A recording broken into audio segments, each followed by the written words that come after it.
Hi, I'm Jeffrey, and this is AutoAlchemy, the intersection between typology and self-growth. And today, we're going to take a look at the Watchword personality test. Let's just jump into it.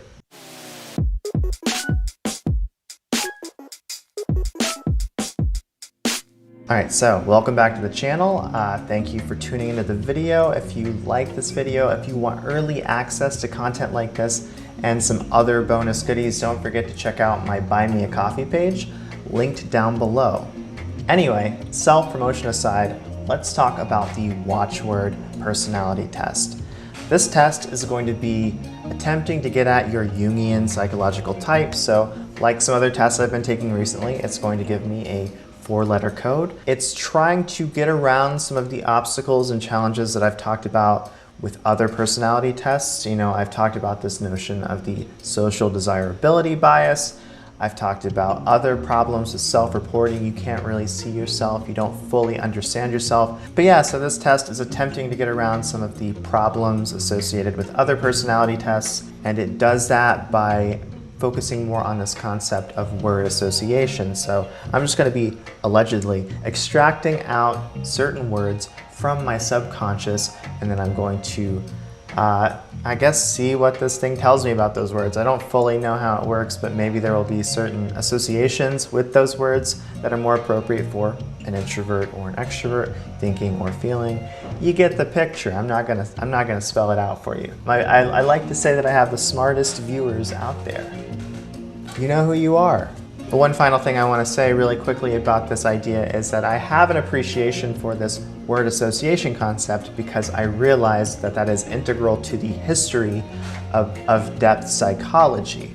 I know that Carl Jung, whenever he was originally developing his ideas on psychological complexes, he got at those ideas using a word association test. So a lot of his ideas were derived from that, and then, you know, previously on my channel, I've taken a Rorschach ink blot test. I just like these more interesting roundabout approaches to thinking about and trying to decipher what's going on with you personality-wise. I should not keep talking because I want to take this gosh darn personality test. Let go. Oh God, okay. So there's a lot going on here. Looks like a sports bracket in a way. Clear your mind, then write 8 separate words from left to right along the top row. Write any words at all, but do not write a phrase or a sentence. Oh, snap. All right, well, let's see what words come up, what words come out of the percolator.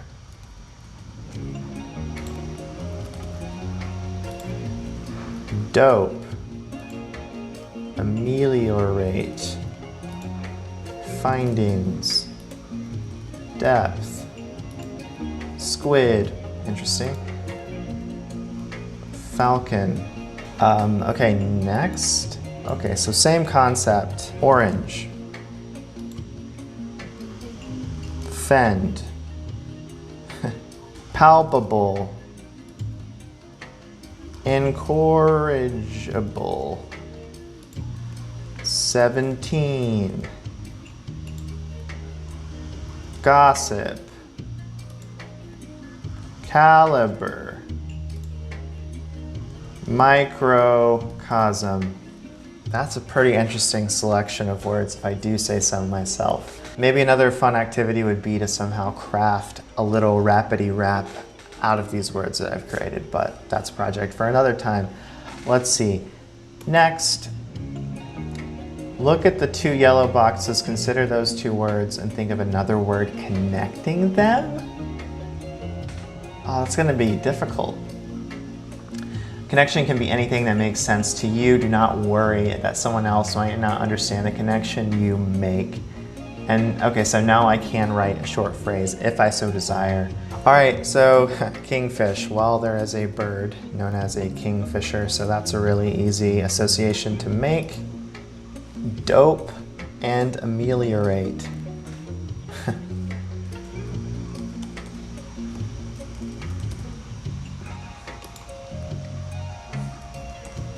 I'm going to explain myself a little bit. So recovery, I mean, I'm thinking of dope as in like drug usage. He's on the dope. Ameliorate, it means to like make something better or something like that. So think of maybe a person who is in recovery, someone who is learning to let go of certain addictions or cravings. Findings and depth, I think of depth psychology. What will you find down there when you're in the process of analysis with an analyst? Squid and falcon, this is a little more abstract, but I just could see a falcon descending and snatching up something from the water, maybe a squid, but that seems highly unlikely. And I thought of that as being a cycle within the world. You know, this is part of the circle of life. And not only that, but falcons kind of often cycle through the air in this winding gyre. And squid happen to live in the cycles and shifting of the seas. So that's my abstract connection. Orange and fend, rind.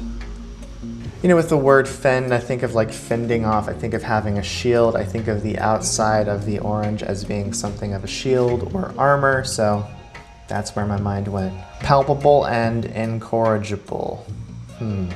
These words are so abstract now that it's pretty difficult to think of something to connect them. Because I'm struggling to think of a connection, ineffable seems to be perfect. It's something that can't be put into words, but then the word has sort of a family resemblance to the other words here. So let's do it. Easy peasy. Think of a magazine for teens, where there's a lot of gossip. What's going on with the celebs? Caliber and microcosm. Video game. Think of the game Soul Calibur. I think of Soul Calibur and video games in general as being little microcosms, little machines that tend to emphasize one little archetypal aspect of reality. In this particular case, with the Soul Calibur, it's the combative nature of human beings. 1v1, more connections. All right, as things become more abstract here, I might not explain myself.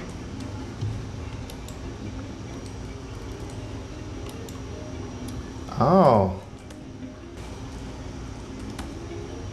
When you play a shooting game for so many different sessions, you eventually start to develop a KD ratio, a kill-death ratio. That was the best that I could do.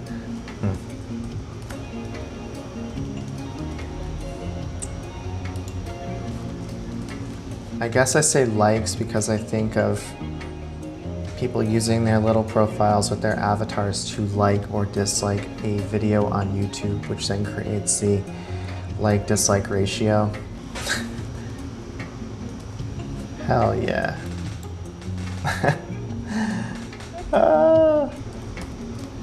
Obviously, Bowser likes Princess Peach. Congratulations, you have completed the watchword test correctly and can begin now exploring your results. Click type to assess your psychological type.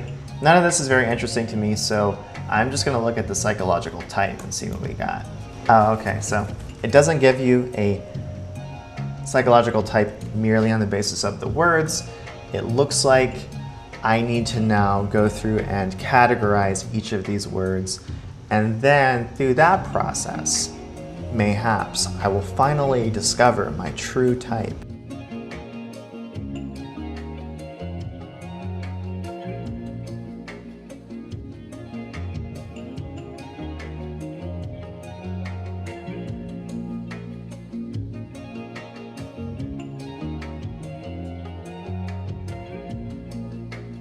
And so now I've received my results.